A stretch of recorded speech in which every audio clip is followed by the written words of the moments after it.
The fundamental root of our troubles, of our meaninglessness, lies in our view of the nature of matter. If matter is indeed machine-like, and if then we are indeed ourselves machines, what good is it to call on spirits, to sing hymns of praise, to look for God? The devastating truth is that if the world is made of machine-like matter, and we are ourselves therefore machines, we are then doomed to live for a very short time in a meaningless and living hell of Franz Kafka, colored only by the banality of its machine-like pointlessness. Wow. To this conversation. Well, you are in some ways the original Rando. And because in some ways you got this whole thing started. You weren't the first one, but you were pretty early, and we had a lot of successive recordings, and I'll put this all in a playlist, and so people who want to go back and look at the first one and the second one, and maybe you should, because you haven't necessarily been tremendously active like or visible like Luke or Sam or some of these people. Maybe you can tell a little bit of your story again, just to bring people up to date. Yeah, having kids kind of puts your focus elsewhere, I have to say. It does, but in a good way. It's kind of weird to think back of that first conversation. Yeah. Because, basically a younger me, but just very you didn't different. have any kids either, of course. And no. Oh God, I had sleep. Oh man. It's pretty great. Like anyway, but yeah, a little intro. Anyway, yeah, I was one of the first Randos. I guess I reached out to you because, long story short, I was a fervent atheist who had just experienced a religious conversion or a religious experience of some sort that I couldn't make heads or tails of. And I had been getting into Peterson, and I'd been coming from a history of depression, and that was lifting. So then you and I had a convo, and yeah, that was really weird to look back at that. I was really just struggling and trying to figure stuff out, and like I can't possibly pray. Like what would so not be me? And I think this was in like was it 2018 maybe? I think it was something like that. Yeah. And since then, we've had more conversations and traveled the world. Yeah, and you came here, and John Van Donk sort of ordained you at a classis meeting, said you were a fraternal delegate from the Netherlands. Yeah. And then and then of course, you and Van Donk and I, poor Job, you gave John the keys to his car, and he drove us all over the Netherlands looking for herring. So that's just a couple of years condensed in a few sentences, and indeed a bunch of videos in a playlist. And the whole Discord, like don't forget the Discord and all the people there and the festivals, and like I'm gonna hang out with Aaron van As and man, I forgot his name, the video documentary guy. Justin Wells. Yeah, Justin. Yeah. So we're gonna hang out tomorrow. Jeff's coming over this Saturday. Wow. Because he happens to be in Switzerland. He's like, oh, I'll hop over, and so that's weird, huh? Yeah, that is. But yeah, the one thing. Well, go ahead. The one thing that's in my head and I kind of wanted to get out of my system is a couple of years ago, a bunch of us on the Discord did Jordan Peterson's self-authoring program. Like we ran through it in a private room. And, I had done that before, but, a bunch of us had done that before. But we would just run through it and take notes and discuss it. And, you do the future authoring program, and you kind of fantasize about your heaven and hell. And I remember my heaven I described as me being a committed husband, pillar of my community, active in my church, and a devoted father, knowing full well I was likely not going to be a dad ever. And it's fun to realize that I've been given all those things. Wow. So that never gets old to think about. That's and I mean, I could be all skeptical and cynical about that, but it's nice, man. They're flowers, and I get to water them. Yeah. So and it happened, relatively quickly, because again, 2018 I know COVID Like, feels like, but 6 years is not that much time. it is bizarre. It is absolutely bizarre. I mean, I could probably count the days I haven't been thinking about Christianity over the last 6 years, like on one hand, right? And Yeah. that's probably because I was busy with other stuff Yeah. or sleep deprived. Yeah. But like, oh, please, God, some sleep. But please let them stop crying. I'm joking. They're absolutely wonderful kids, and we're really really lucky because we're. I mean, I'm 41. My wife's 44. We're lucky. We're Yeah. really really lucky. Yeah. Yeah. Well, children are a gift Or from God, and you know, your children are a gift from yeah, God. So it's such a beautiful thing. So what's yeah. on your mind today? What did you want to talk about today? So here's the thing. We have this this space, this little corridor, Yeah. and there's a number of schools of philosophy, schools of thoughts, theologians in there. And there's kind of one person that I think should be in there way more often because he fits in here so well, and I hardly ever hear about him, and that's Christopher Alexander, the late architect, Hmm. who passed away in 2022. I think he was born in the 1936 or something. And I mean, like I said, I'm surrounded by books here that I want to tell you something about because. Like you run into the man in the weirdest places. My wife gave me this book for like our anniversary that we started writing letters to each other. She gave me this book. Crunchy cons. That's Crunchy Cons by Rod Dreher.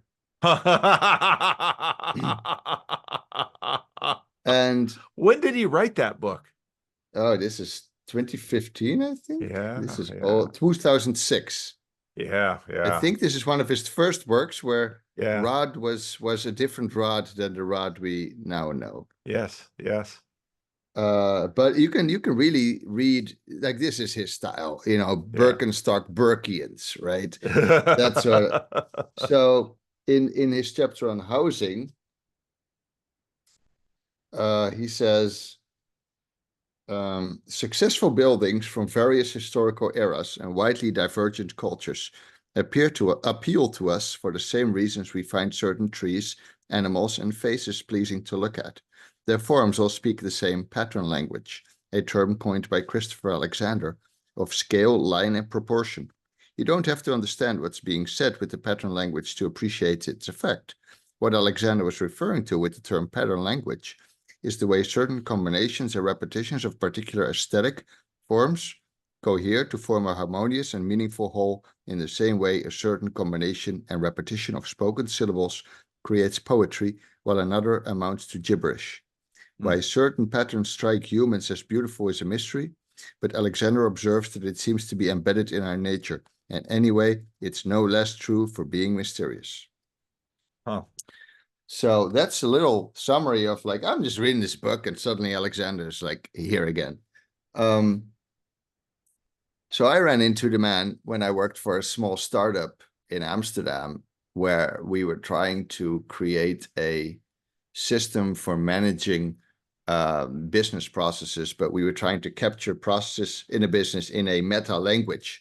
And the man I worked for was a huge fan of Christopher Alexander. And so he introduced me to his books. And I think that his ideas fit this space really well because his core idea is that there is such a thing as good structure, and that is objectively true. That is not just relative ideas or silly. He says there is a way of building, of designing that is objectively better for humans. And we are increasingly living in an ugly world dominated by mechanistic thought.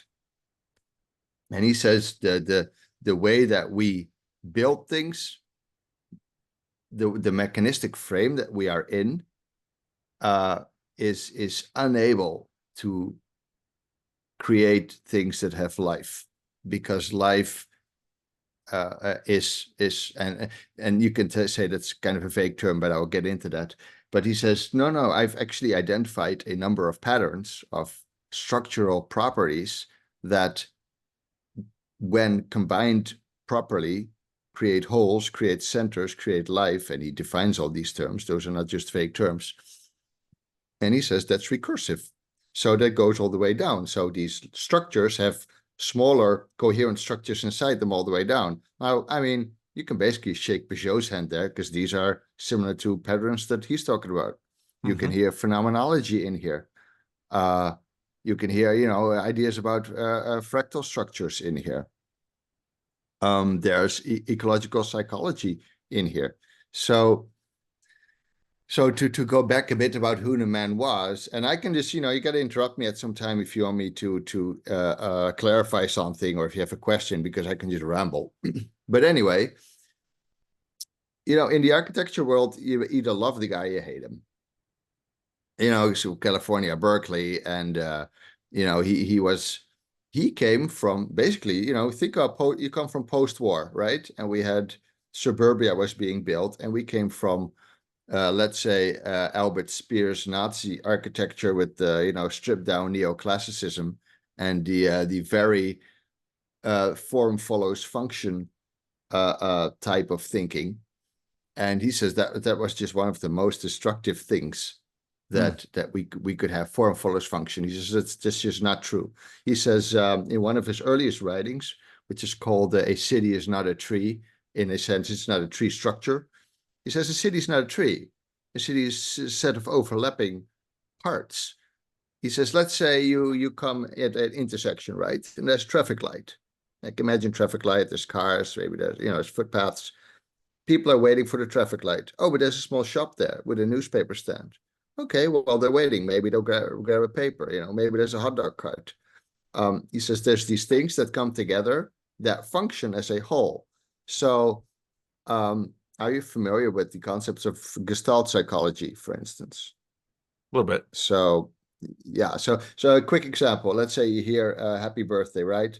Da da da da da da. Okay, those are notes. It's a sequence of notes. But if you move that one octave higher, da da da da da da, or scale higher, I'm bad with music, but you can still recognize, despite the tonal differences, this is the same melody. So I forgot who came up with that part, but it was one of the first kind of gestaltists, Bernhard von Ehrenfels, I think that was. And he said he was basically the person that coined that the sum is greater than the whole is greater than the sum of its parts. There's another thing that that emerges here. And the gestaltists believed that there were these structures that were in our brains that were able to kind of handle that specifically. They thought they were brain fields, neurological fields. That was never really confirmed, but that was their theory. I could give you a whole presentation on Gestalt psychology because I had to study that for a while.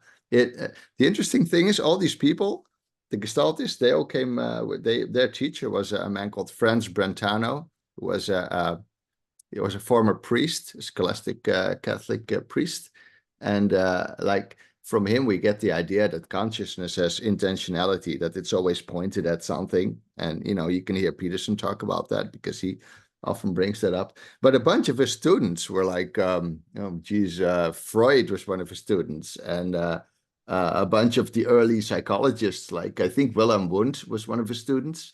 And a whole bunch of people studied under him and all went to find their own revolutionary fields. Really interesting to get into.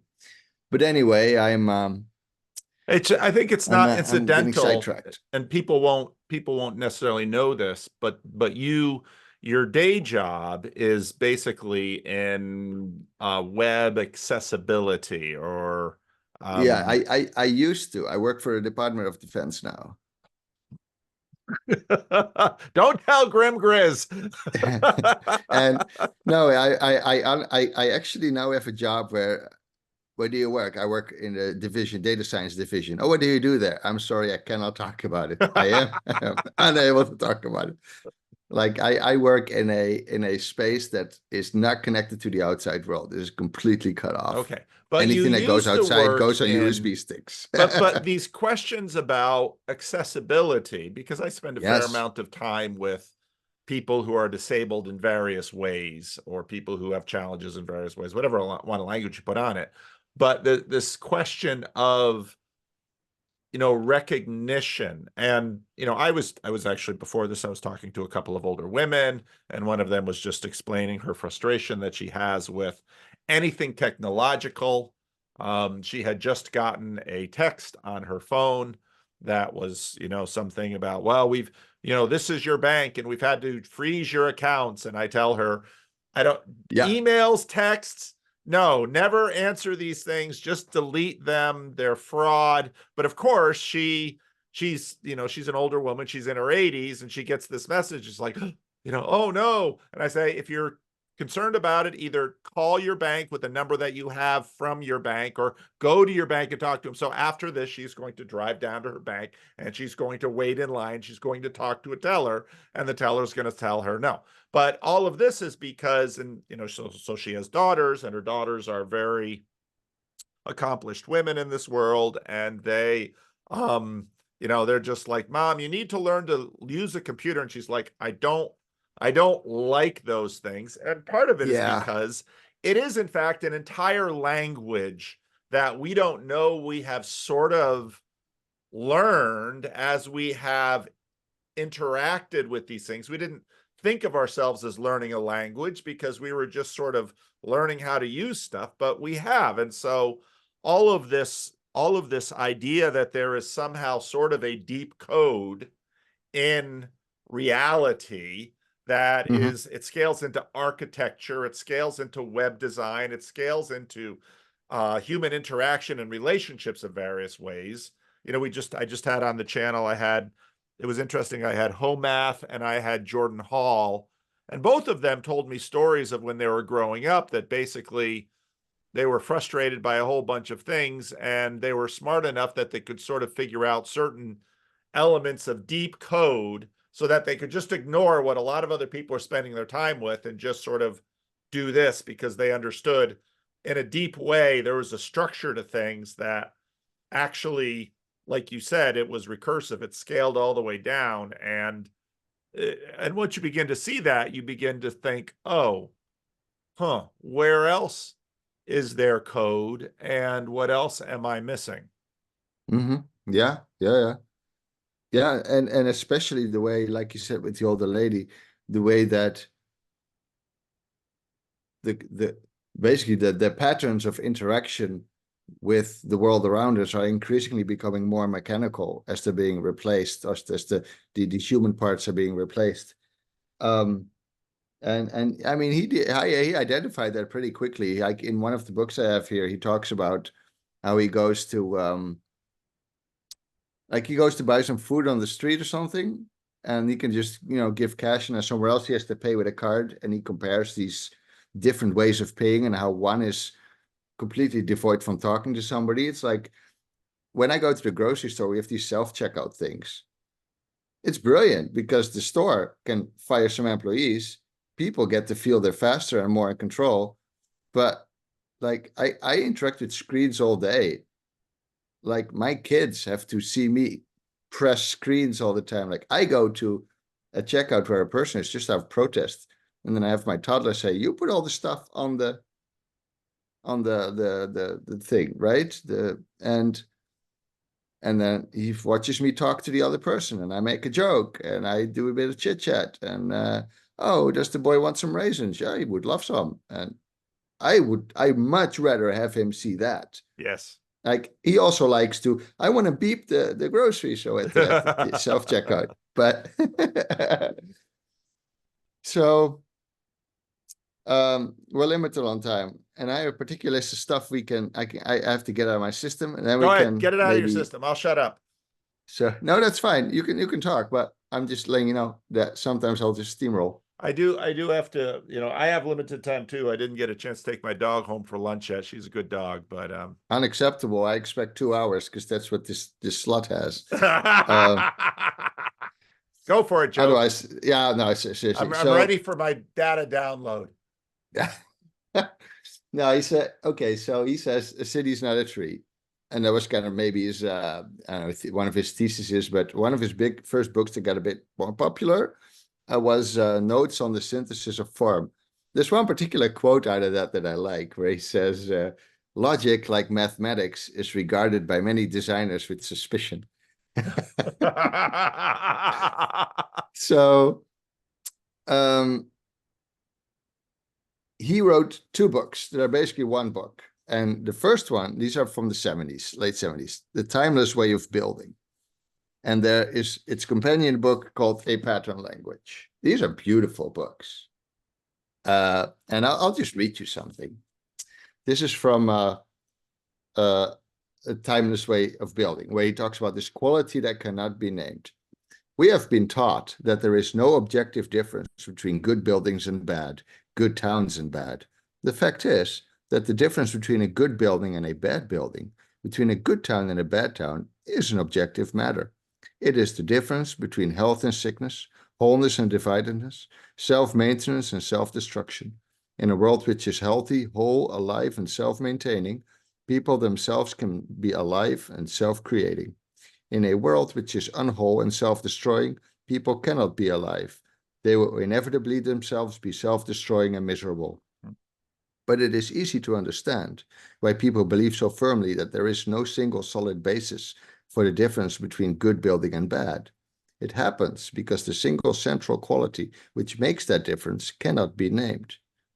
The first place I think of when I try to tell someone about this quality is a corner of an English country garden where a peach tree grows against a wall. The wall runs east to west. The peach tree grows flat against its southern side. The sun shines on the tree, and as it warms the bricks behind the tree, the warm bricks themselves warm the peaches on the tree. It has a slightly dozy quality.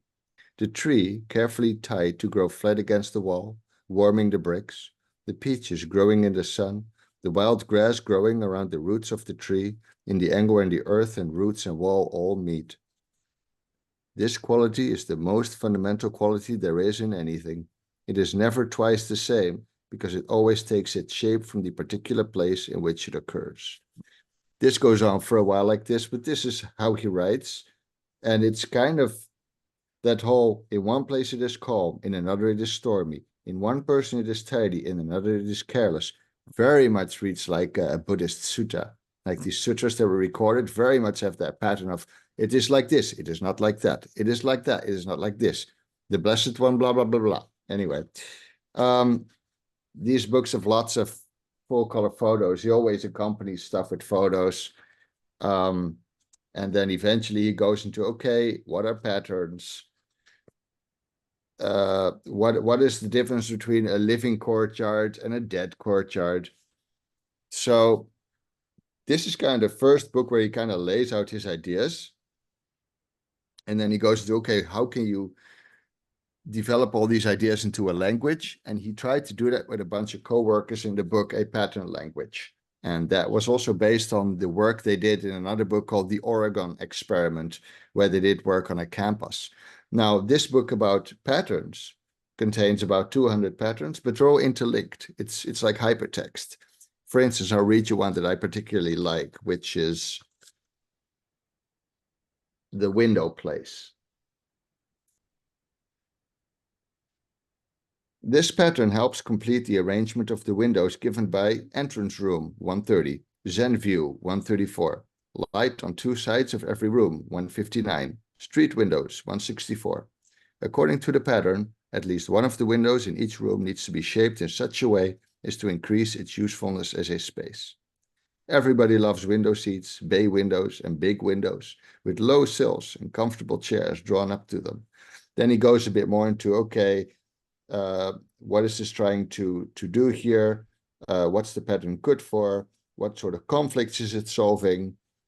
And it refers to all these other patterns. So you're always supposed to combine, well, not always, I guess, but you're supposed to combine these patterns into ways that then again, he calls that unfolding wholeness. So you keep adding these patterns. And then as you, for instance, build your bay window, you make sure that, okay, what else is connected to this? Okay, what sort of windows? What do the windows look like? What's the rest of the room like? How can I bring that more alive? And he's been basically, screaming in the desert for architects to follow after him. And there were a group of people that were on his side, like the lady that wrote The Death and Life of Great American Cities, Janet Jacobs, I think that is, and the New Urbanist Movement. But I mean, he says eventually in some of the later interviews he's given that he thinks we're doomed. He's very concerned because, well, look at it. Like there's stuff being built in in my neighborhood, like the fire department that I live opposite of is going to be torn down, and they're going to build apartments there. Oh, And really? I yeah, they're going to move it elsewhere. Where will John Van Donk and I sleep? Yeah, yeah. I don't know, man. Under a bridge. So, man, yeah. I keep forgetting about all these funny things that happened. So,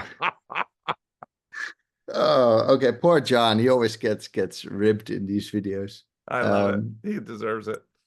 So, what they do, these architects, is they build these concrete houses, these concrete prefab blocks. They're all the same, and then they put brick facade. They basically glue it on them, which is insulting.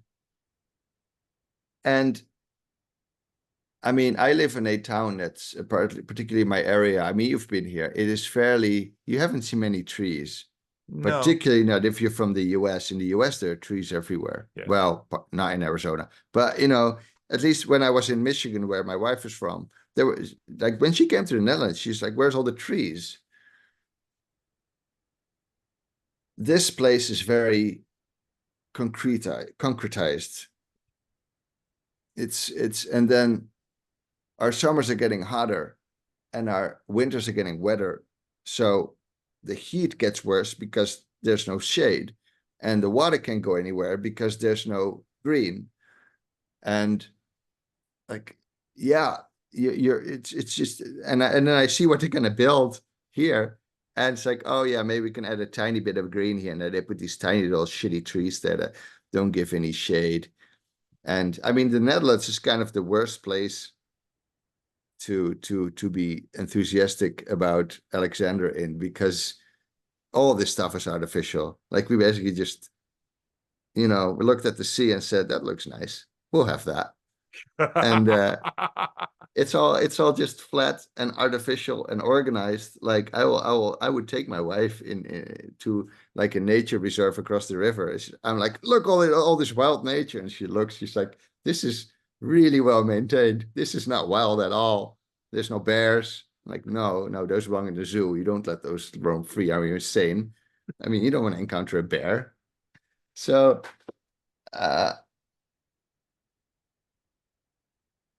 Alexander was arguing that we are more and more moving towards a ugly world, and he really wanted to stop that because I mean, there's one chapter. I shouldn't go too fast. Let's see, where shall I take the conversation? So here's an interesting thing. One thing where he really got picked up was software. His idea of patterns were picked up in software. Here's a book, famous book. It's called The Gang of Four book, Design Patterns. Elements of reusable object-oriented software. These patterns are part of bloody interviews. Like, oh, name 3 patterns. And everyone's like, factory, interface, singleton. We all know those. So if I read the foreword, the importance of patterns in crafting complex systems has long been recognized in other disciplines. In particular, Christopher Alexander and his colleagues were perhaps the first to propose the idea of using a pattern language to architect buildings and cities.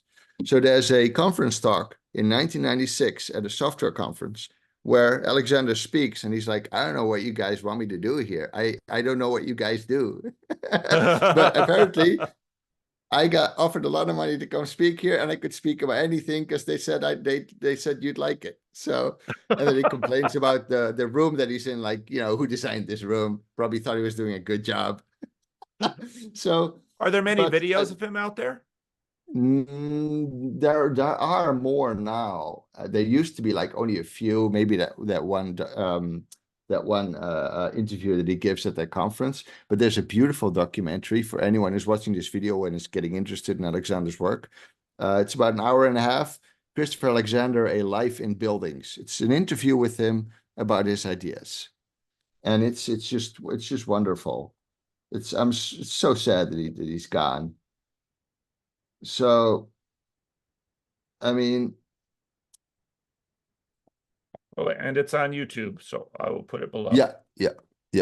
So, for instance, this book says the factory method.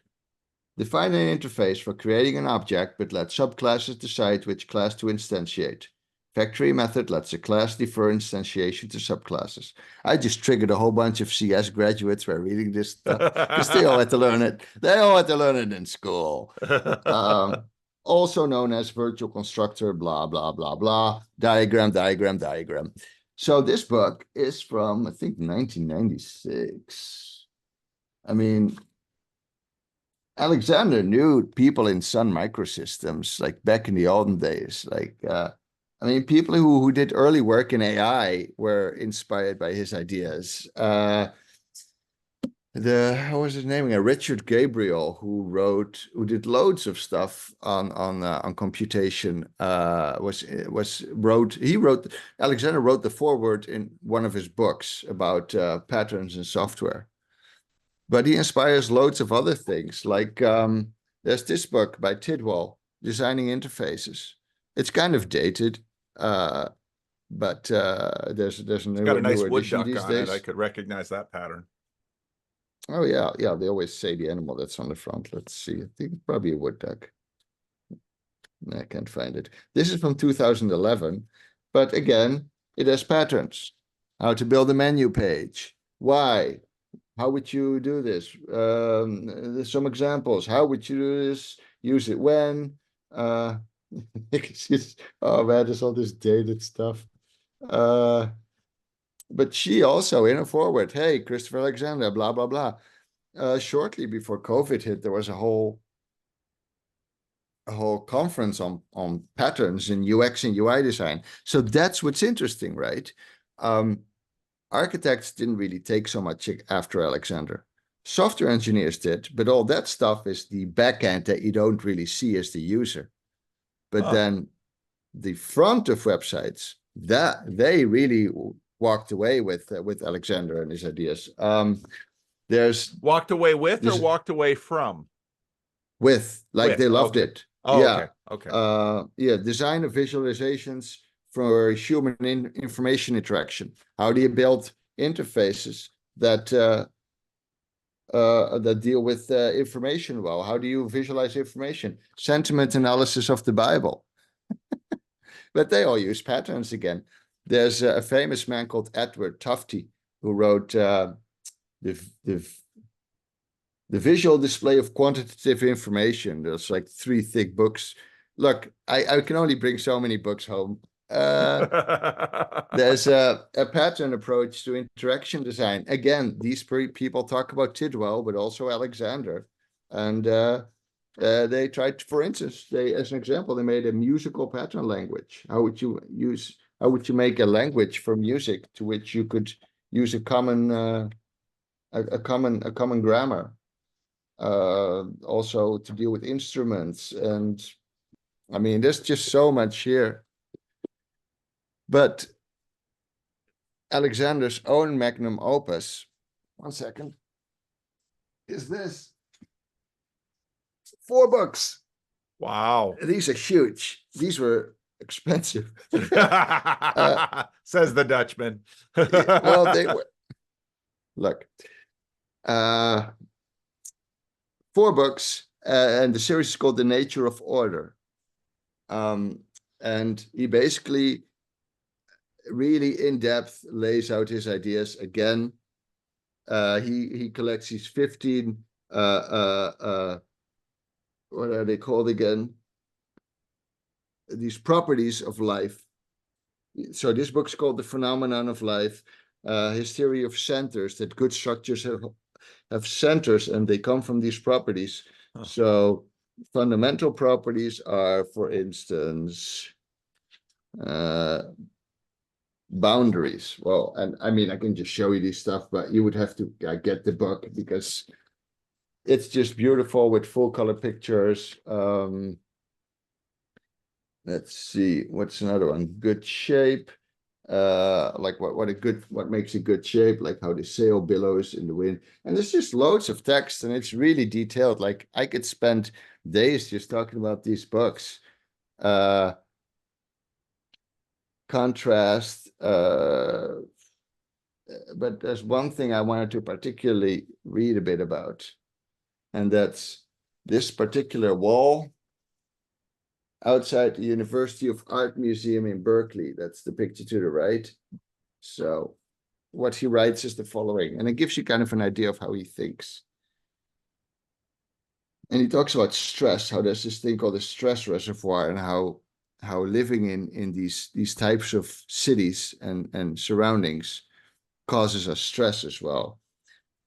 To see more exactly how the accumulation of stress and disruption of the healthy relation between living structure in the environment and human freedom works, look at the case of a wall outside the University Art Museum in Berkeley, California. This wall has sloping sides, unlike a normal wall, which has straight sides. Both ground surface and wall are made of concrete, and the concrete slopes and curves continuously from the flat ground to the vertical surface of the wall to form a wall. I suppose the architect thought this would be fun or exciting, or perhaps just, quote, different. But what it actually does is to create a very tiny amount of stress. A person walking along cannot quite tell where the sloping part starts, so there is a chance of tripping. One has to walk away from the wall, minding one's feet, and has to give up what one is thinking in order to concentrate on not bumping into the wall. And if you were inclined to sit on the wall, you could not. The top of it is too far back from the flat part of the ground. Your legs don't quite reach. So this wall, apparently fun and interesting, is actually a little expensive in needless stress and in discomfort. This could have been avoided by an ordinary wall 16 inches high, thick enough to sit on, with a white top, where you can see what it is when you walk by, and where you can sit down if you are tired, wait for a friend, or have a sandwich. That's just a tiny example, but you can kind of see what he meant when he described it, right? You can see people sit there and maybe chat and maybe eat something. Yeah. So and I mean, it's not like people haven't tried this before. Like there was a whole bunch of stuff in the Bauhaus architecture movement where they tried to make stuff perfectly apply to people. But for some reason, and you know, Alexander laments this, we can't seem to stop ourselves from just building more stuff that makes everything worse.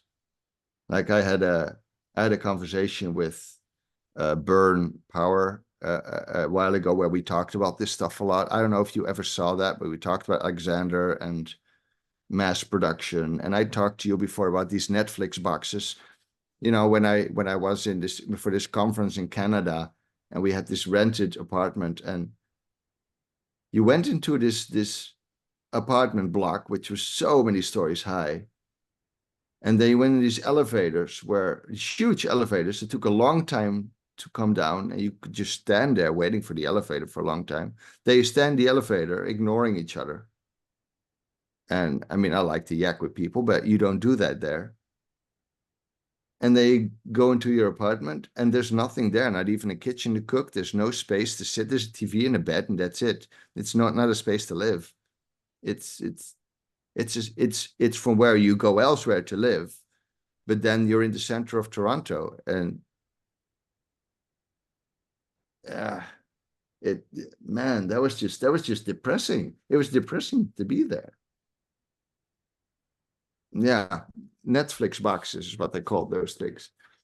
So in book 2, the process of creating life, he goes to introduce, okay, so how would you make these structures? There's a beautiful photo of a community center in Indonesia where you have all these little, you know, you can see how it slopes naturally, and there's all this color.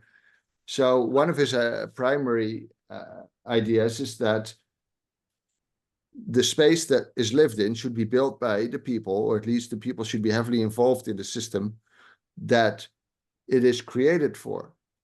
Now, for me, somebody who works in software, that rings a bell, because because that's part of agile software development, where like Bob Martin wrote this book called Clean Code about agile software development, where the idea is, well, you sit with the people that you built the product for, because they have the domain knowledge. They're the potential users.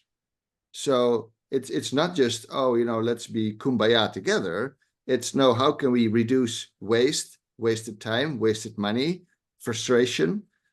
How do you basically create a road where all your users only ever hit green lights when they're trying to get somewhere? That's good usability. I mean, and as somebody who worked in the field of accessibility for a long time, that's just, there are so few projects that you actually get to do that are about that.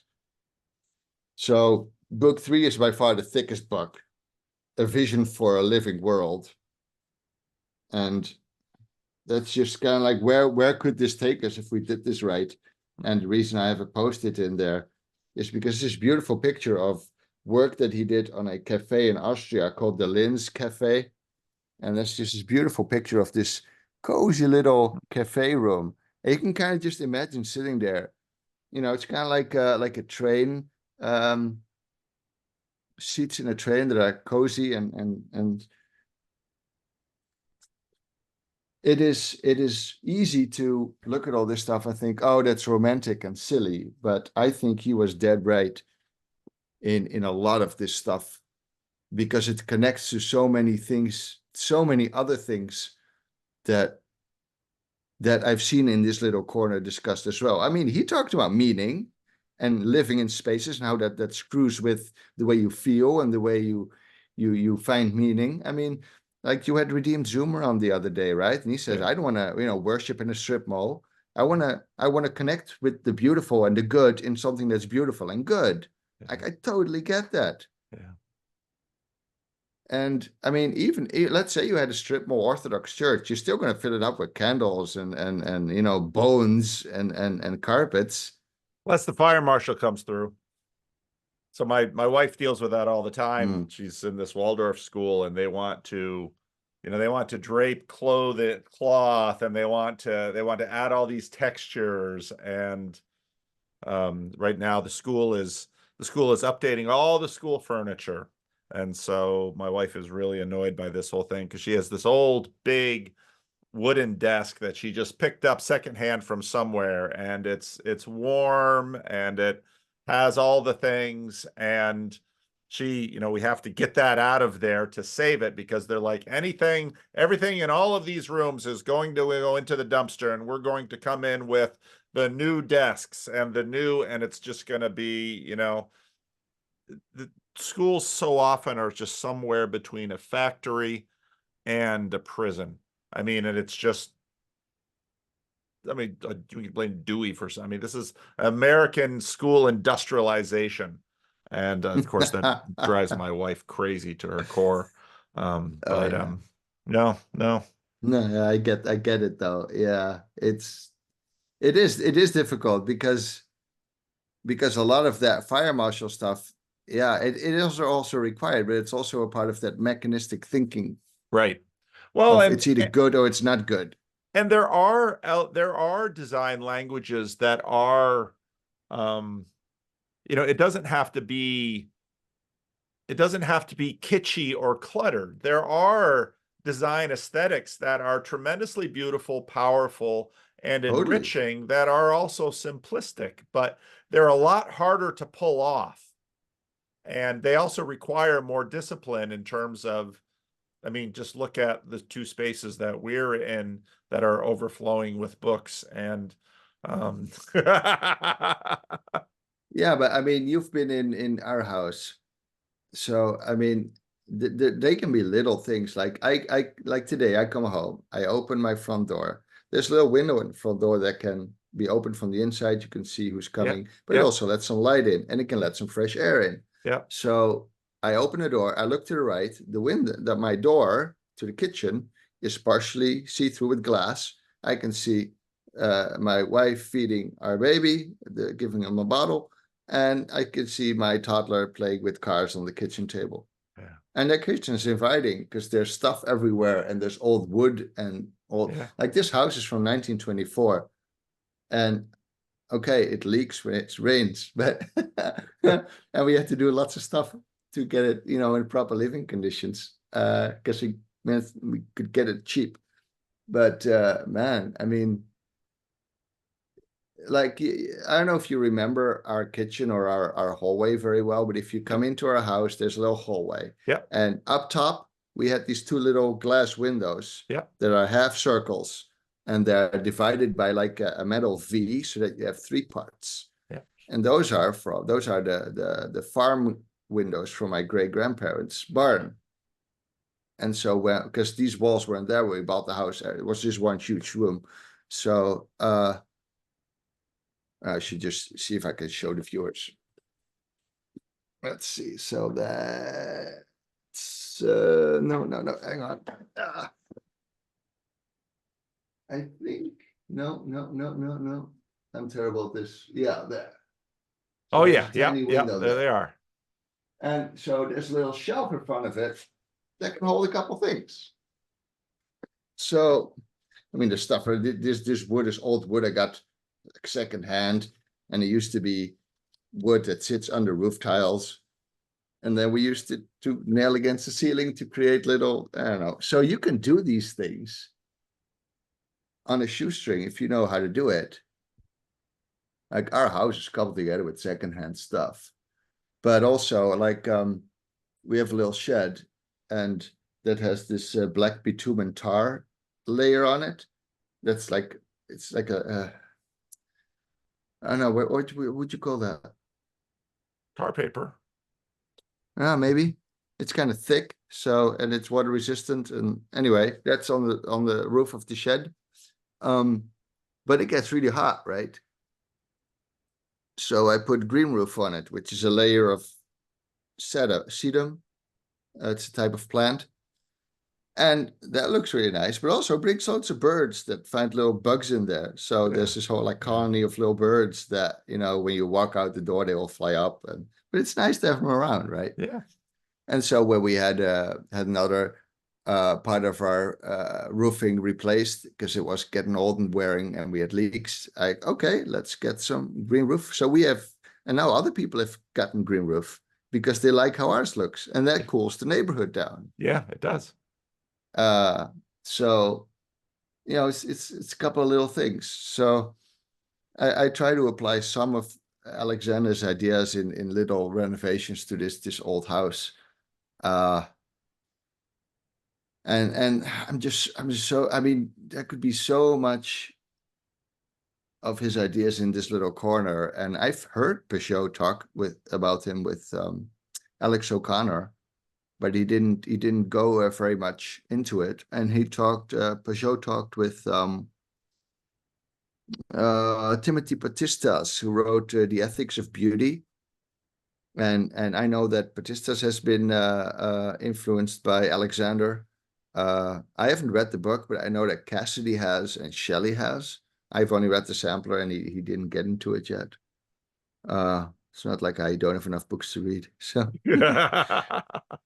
but I expected Peugeot and Patistas to talk more about this, and they did talk a bit about like Le Corbusier, who was an architect who made this very mechanical cities. Like stuff is all very divided and zoned and separated. Like in the neighborhood where I live, there used to be a couple doors down, grocery store, a cheese shop, a butcher.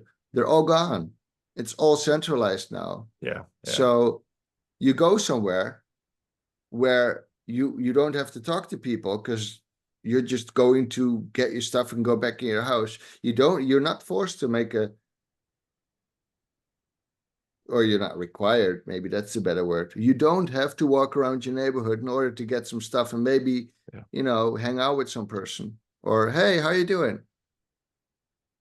So.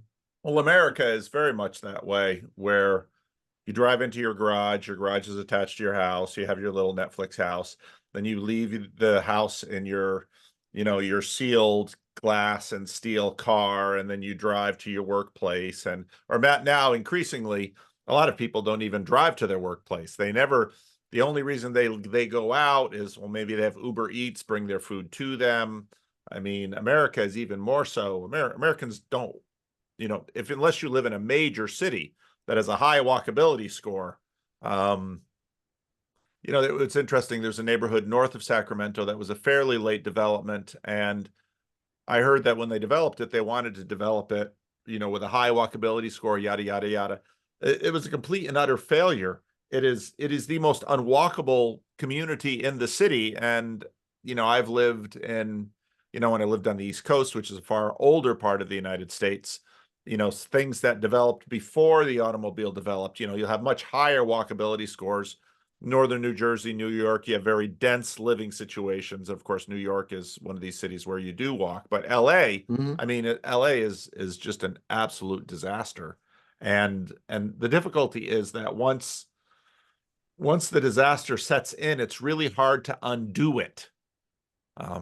Because the patterns have already set themselves in, and they've set themselves in at so many different levels in people's lives.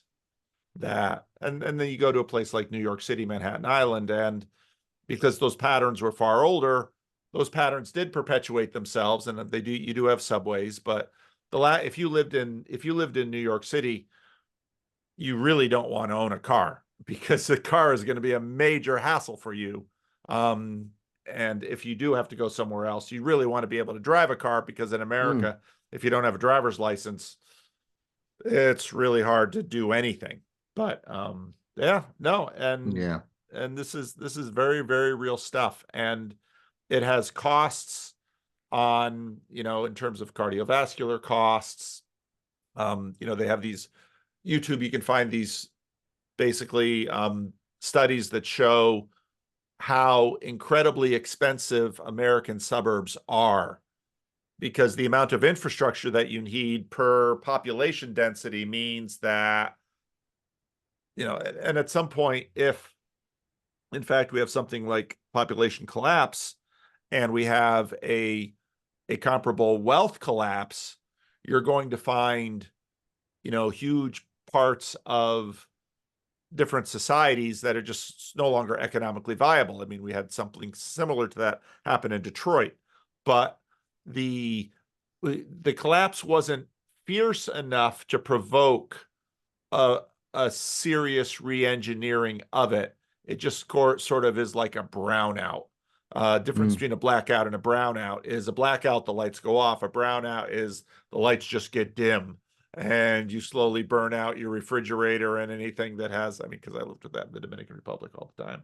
So, no, it's critically important stuff. Now, why do you think this little corner would have picked up on it earlier? Because of the pattern aspect to it, or, because there's a pattern, but go ahead. No, there's a few what? Well, because one of the interesting things about this little corner is there's been a few people that have said, well, when this little corner finds Shakespeare, it's really going to, grab onto Shakespeare. There's always something sort of on the fringe that people say, boy, I don't know why this little corner hasn't really dug into. The interesting thing when you talk about architecture is one of the first gatherings I ever did, I did a gathering of 12 people at my sister's farmhouse in Connecticut. I'd love to do that again. Sam says it'll never happen because I can't have a group that's small. But it was interesting because 2 of the people that came, 2 out of 12, were architects. And this is very early on. They had found my videos and they had found Jordan Peterson, and they were all over this stuff. And it was very interesting because I thought, I'm used to coders, I'm used to artists, and then architects. And I think part of it is that at least in America, architecture is just so pragmatic, and it hasn't. It's the mechanical thinking. So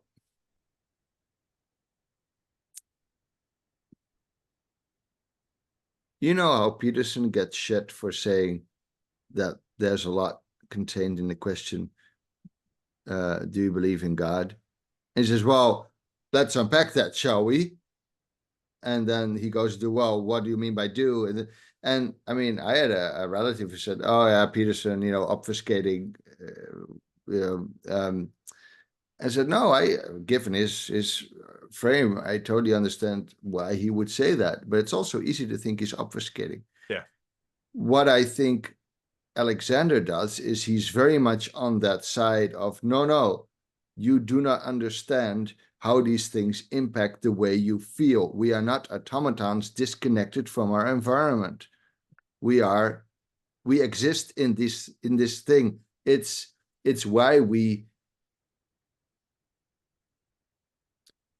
look at a dumb movie like Cars, right?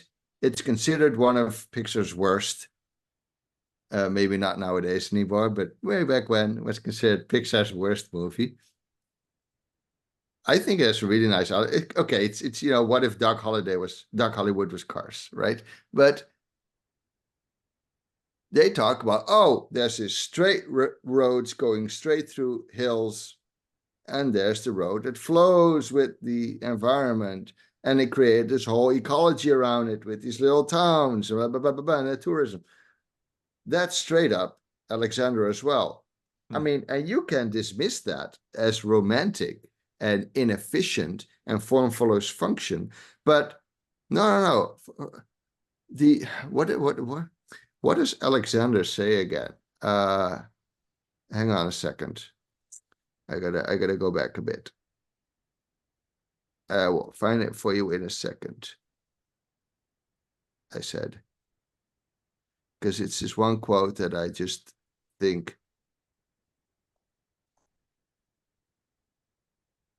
annoying.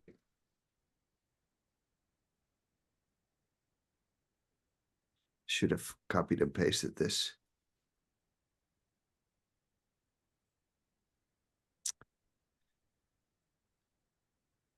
No, I'm very sorry. I can't find it right now. He says that the most fundamental part of building is form or something, or what was it again?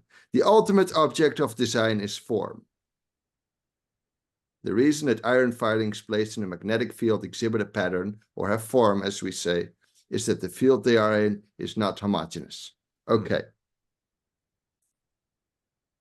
The soul is the form of the body. That's scholasticism.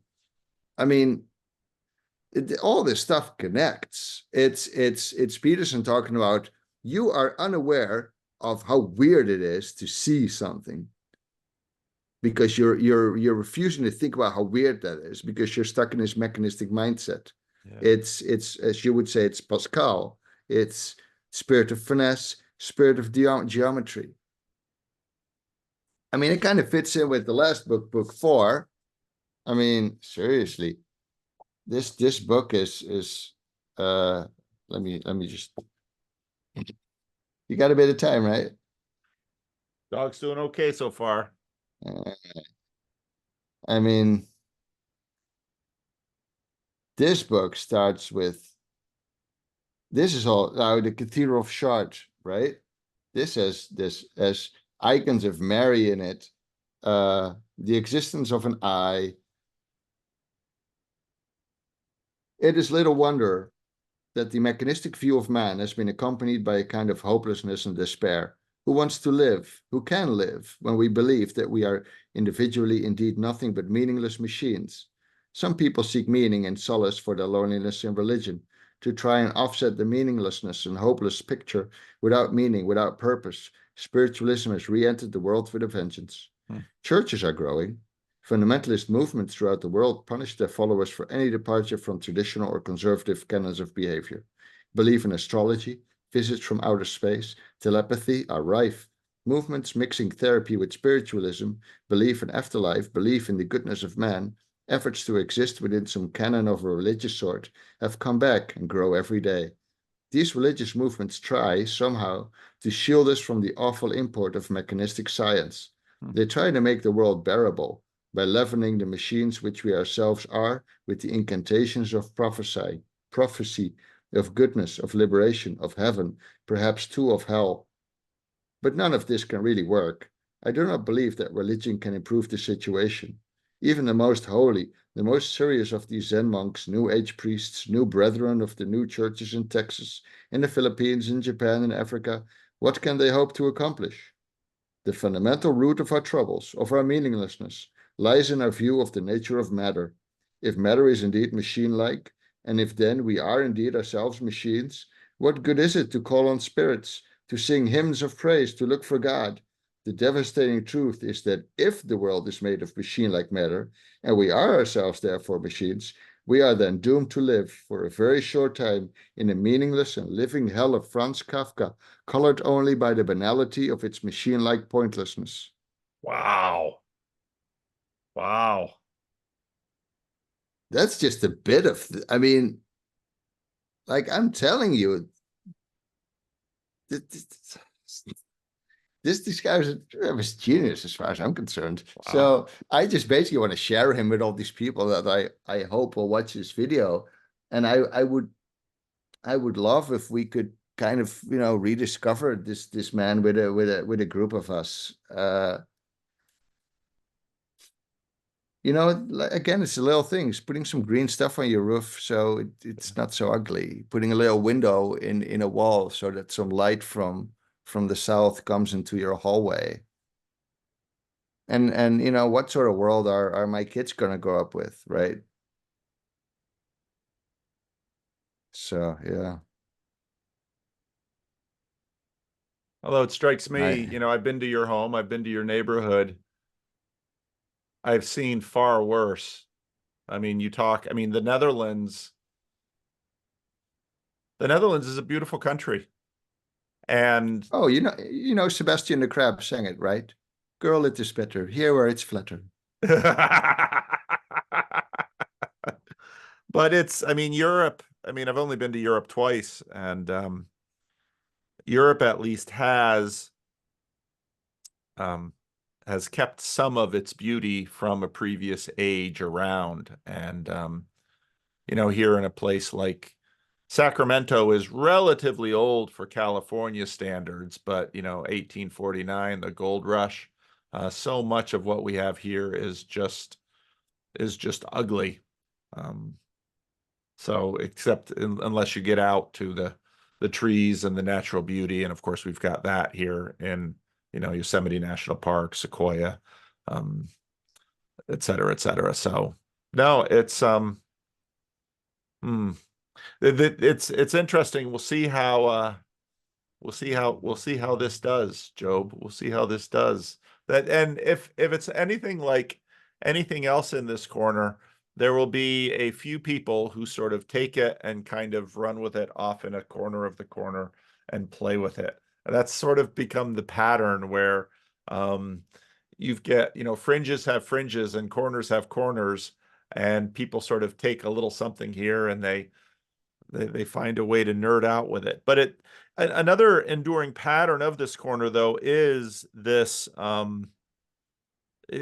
idea where it's the pattern that I've seen of, in order for Peugeot to foster interest in his agenda, he has to in some ways translate the language of beauty into the language of machine so that beauty can get a voice again.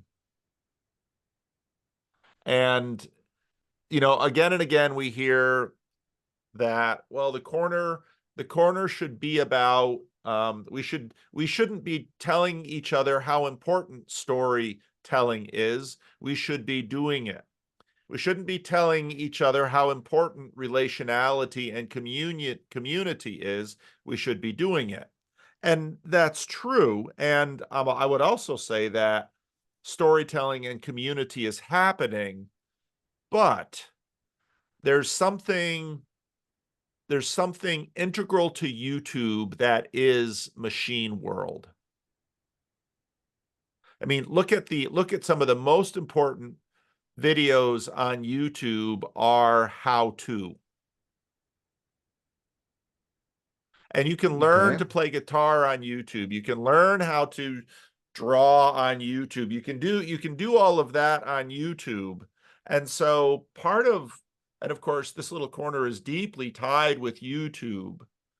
You know, there are some artist communities that are either adjacent or even sort of prompted by this little corner or inspired by it and are continue. I mean, to once again, we should have had John Van Donk in here, because what's been interesting about Van Donk lately is the more he's aware of this little corner on YouTube, which he's never been really aware of because he's much more of an in-person person than someone via this stuff. And he always hopes that somehow I can use, he sees, 29,000 subscribers on my channel and thinks that we can somehow convert 29,000 subscribers to 29,000 people participating in local estuary meetings.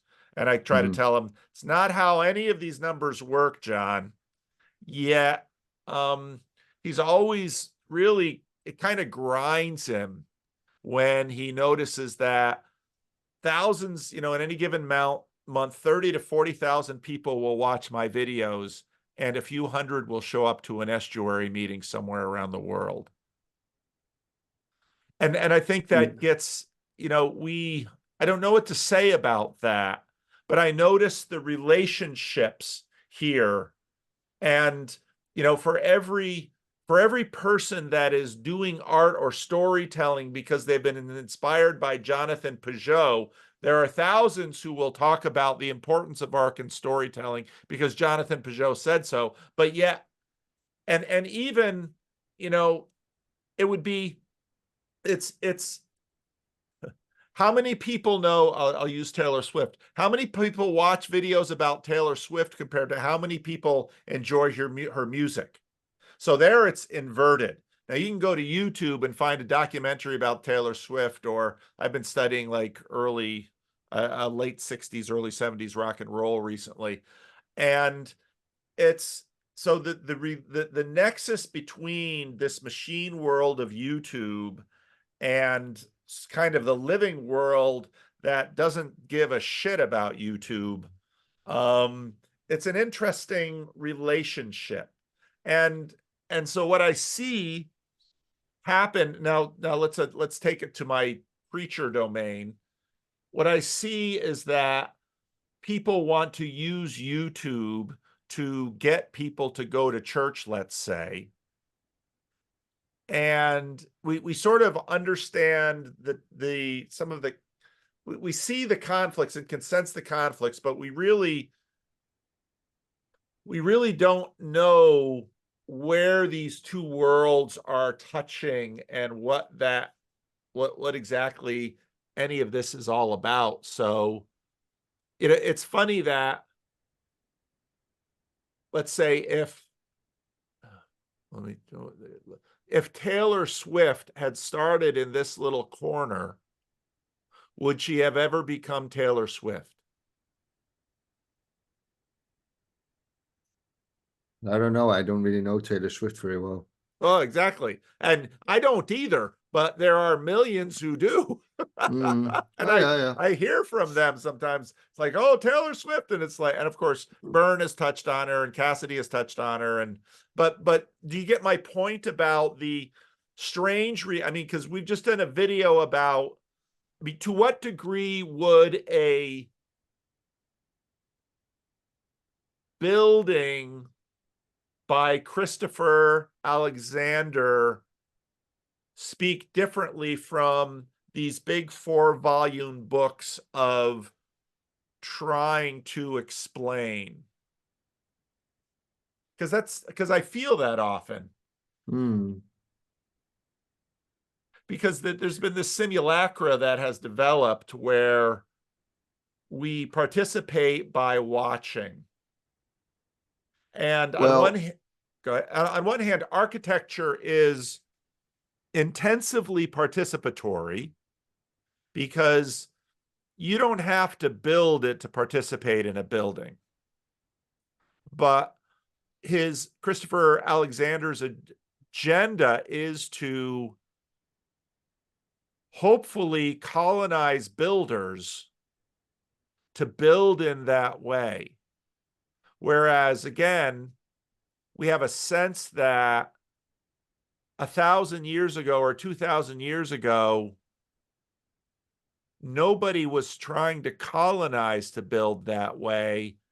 They just did it because, just like you're modeling for your son, no, I'm not going to the self-checkout. I am going to talk to this human being and tell a joke, and we're going to connect on some level. And I want my son to see that.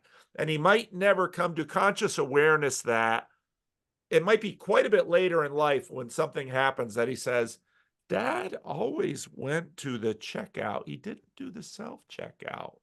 That was because, but that whole "that was because" thing, I don't think we've sort of figured out the relationship between sort of that second order observation from even the naive participation that, my dog, this dog loves people. If I let my dog loose in a supermarket, and let's say there were no customers in there were just the people in the checkout lines and the self-checkout, my dog would completely ignore the self-checkout and she would run right to the people. And at least we're assuming at this point, dogs are not gathering together and writing books and having conversations about the priority of persons over instrumental machinery.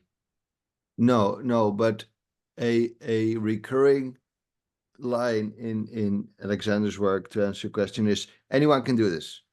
Use these patterns. This is the effect that it should have.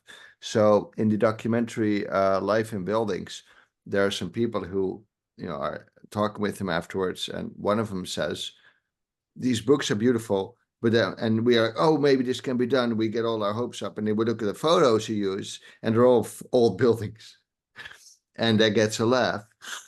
But it's right, because,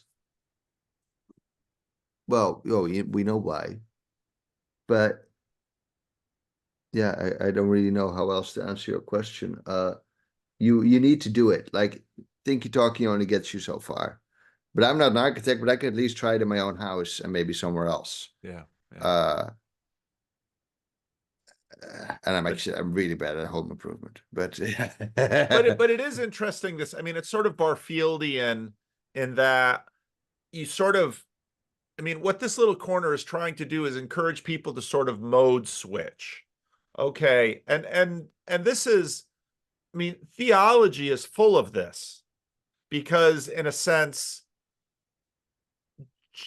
I remember when I grew up in a Christian family, and then I go to college. And when you go to college, it's like, okay, mom and dad are 750 miles away. I'm at a Christian college, but it's not a overbearing Christian college. It was founded by Dutchmen, and they have a lot of degree of tolerance and liberty. So I have to decide if I want to go to church and I decided at that point I was going to sort of read the Bible, not because my Christian school assigned it, but I just wanted to be curious about what was in it.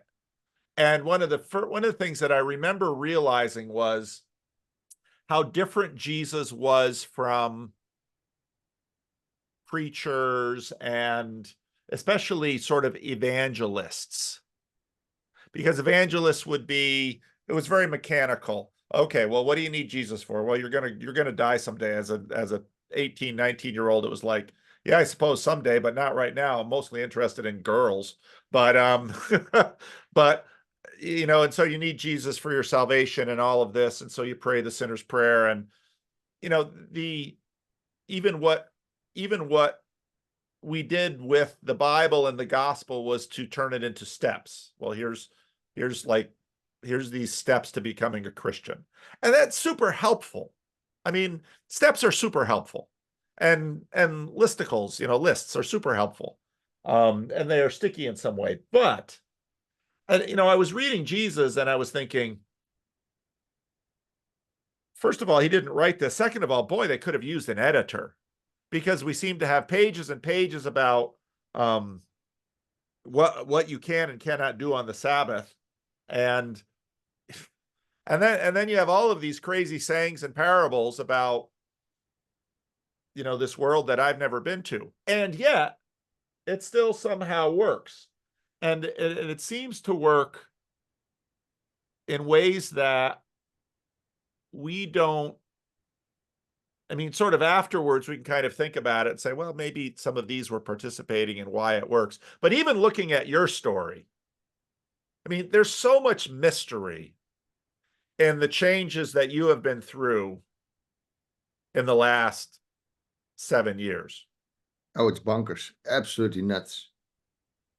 And you know, if 7 years ago, I suppose, you know, 7 years ago, someone could have sat down with you and said, okay, these are the steps to achieving the goals on your future authoring program about being a father and being a pillar of society and having a stable emotional system and enjoying life, or whatever those goals were.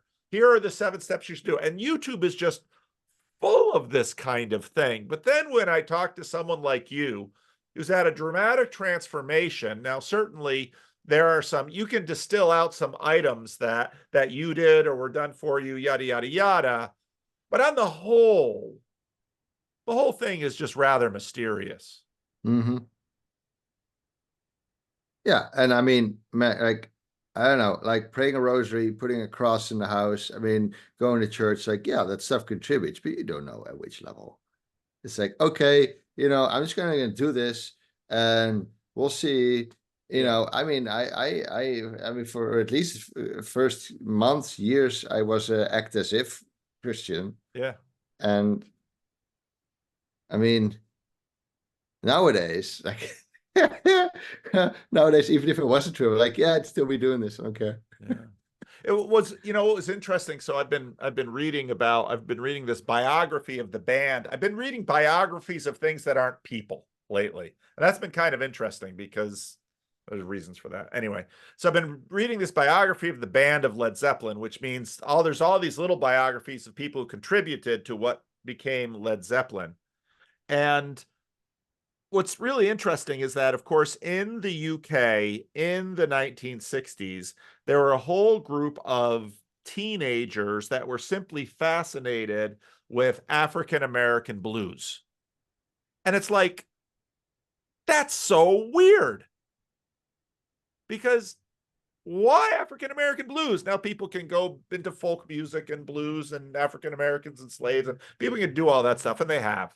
But what happens then is someone like Jimmy Page is just listening to this, and it's post-war England. They don't have a lot of money, but he's got a kind mother, and she scrapes together enough money for a crappy guitar, and he just can't get him to do his schoolwork, but dang it, he's just gonna keep working on the guitar and learn how to, and every spare cent he has, he buys a record and he listens to it, and he doesn't just listen to it and enjoy it. He's one of the weird kids that says, what I want to, and if you'd ask him, why do you want to do this, psychologize him, all they'd be like, I don't have time for any of that crap. I just really want to deconstruct this song and be able to have mastery over this form, this pattern, and this instrument, which is this network of patterns, in order to not only sort of replicate what I see this 60-year-old African American doing, but then to take it and then to do something else with it. And so, there's a reason that we call it genius, and which of course John Vervaeke keeps reminding us that's a god. And this camera's driving me a little crazy. There we go. I want to be in the center instead of the little video out here. So, and it strikes me with this that I don't know, because what we want, because maybe as a preacher, my main goal is to colonize people. And even a video like this, you've seen, I mean, what in Christopher Alexander has colonized you? Because I just noticed, so I pulled up this Christopher Alexander Life in Buildings full, and there's the little thumbs up on it, which means I checked this video at some point.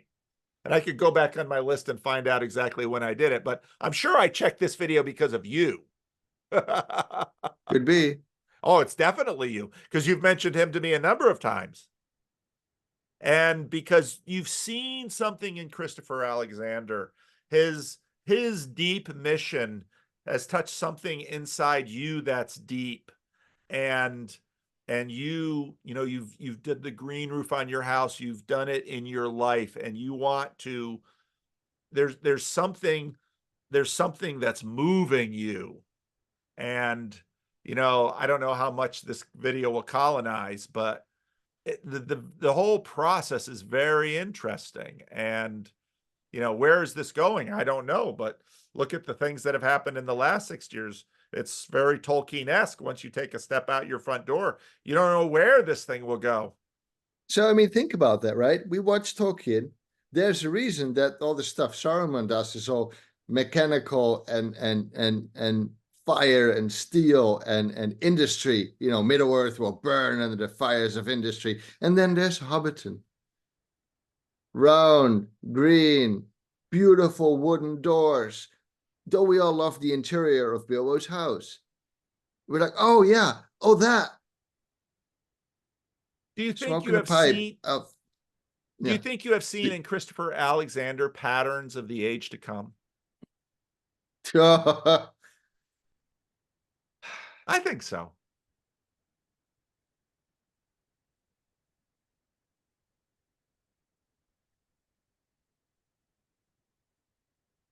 I hesitate to answer that question. It's I don't know how to answer that. I mean, like if you look at book 4, that's definitely his goal is for a world like that. Yeah. Where people build things that are alive, where they can be alive, where Yeah. we live in a world that's good and beautiful. Yeah. And yeah, perhaps. I mean, but yeah, I'm glad you brought up Tolkien because whenever I read, yeah, that's that same stuff is in there, right? There's a reason that Saruman is these big ugly towers, and that Mordor looks ugly and spiky and nasty, and then you have the hall of the Rohirrim where King Theoden sits, and it's all beautiful woodwork and these Celtic patterns, and like we can avoid that. Oh, let's make a house that looks beautiful. And let's live in it. Yeah. Because that's just it. I mean, so my wife has been on a journey. She's never really liked the house that we live in. And so it's so funny because my poor wife is conflicted because we raised our children in this house. And so on one hand, there's a backwards J on the fireplace where young Jared took a pen or a pencil or something and tried to write the first letter of his name and did it backwards. But that J is, and he shouldn't have been writing on the wall, but there it is. And so to leave that house would be to leave the J. And yeah, there's my wife my wife and I house hunt like just about every week and every weekend, and we've just kind of it's become a nice thing for us in terms of our marriage to spend time together. We enjoy doing it. It gets us out into the countryside sometimes because we'll go and look at houses that there's no way we're going to buy because right now we both live within a mile of where we work, but I notice in this, there's this, the book of Hebrews talks about, Abraham, looking for a home, basically that, he's looking for a home that he's never seen. And I think I think my wife is looking for that home. And, of course, it's brought out in the far less good movies of the Hobbit trilogy that the dwarves, Bilbo brings that out, and the dwarves are looking for a home, and the Hobbit has his home. And so then he, I want to help. And the quest for a spiritual home, the event that we did that Vendonk did in Chino, I mean, that was all about, and that's, I think for John Vendonk too, in a way, we're all looking for we're all aliens and refugees, and I would imagine what Christopher Alexander is pointing to is that, well, life of the age to come. I'm working on First Corinthians and speculation about the Church of Corinth and their Docetism and all of that kind of stuff. But we are bodied creatures, and we are looking to inhabit a place of rest. And so, it sounds like, that's his longing, and he longs to, share with others that they might build places of rest for people. I love that idea of, a stress reservoir, and you walk into, because you can sense that you go into a place and it's like, and my wife and I go through lots of open houses. And it's just really good that there's a lot of realtors in the area. Otherwise, people would see us and roll their eyes and probably kick us out. But we walk through a lot of houses, and it's very interesting how some houses are, they're chazelic. I'm sure I butchered it. Sorry for the pronunciation, but Gezellig. Chazelic. But in other houses, you walk in and, well, it's got square footage. Oh, it's a good price. Everything works. There's no leaks, all that stuff. But there's one house in particular right now that my wife and I have been looking at, and we're never going to buy it. But it's like, yeah, the price keeps coming down, and it has the square footage because, when I have all my kids home, we got to put kids in the living room, and there's no room in the house for all of my kids and now all of their fiancés and everything now. And someday there'll be grandkids. It'll be even worse.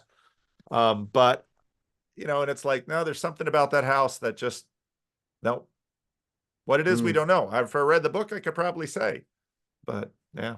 I don't know. I feel like I just derailed you, Joe. I'm sorry about that. No, because I think you were heading towards that quality that cannot be named. Yeah. Because you don't know what it is. Yeah. But it's something. It's like where I don't know, where we see this house, and maybe it's got some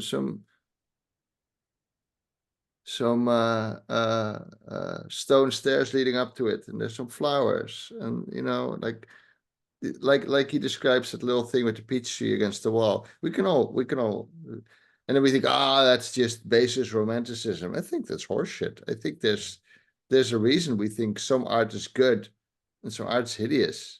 Yeah. So yeah, I don't think you derailed me. I think this fits in really well. And I like how you made a little sermon out of it, almost like you do that more often. I can't help myself. It's just what I do. Yeah. I think that's good. I mean, yeah, maybe that's a good one to close this one off with. All right. Well, maybe we'll have to land the plane. So, apologies to John Van Donk, who we named. We love you, John. We love you, John. We wouldn't. Yeah, and I'll see you in September. Yeah, Van Donk's going back to Europe. So you'll get more chance to eat herring, huh, Job? Lucky you. Yeah. Well, my friend, I'm going to take the dog home and feed her lunch. She's been a very good dog. Say hi to the wife and kids for me. I will, and it was really good to speak with you again. Yeah, anytime, Job, anytime. Well, you have a good night. It's getting late there. Yeah, I got the day off tomorrow, so that's good. Oh, good. Government work. 3-letter agencies. Yeah. Good night, Joe. Take care. Bye-bye. Bye-bye.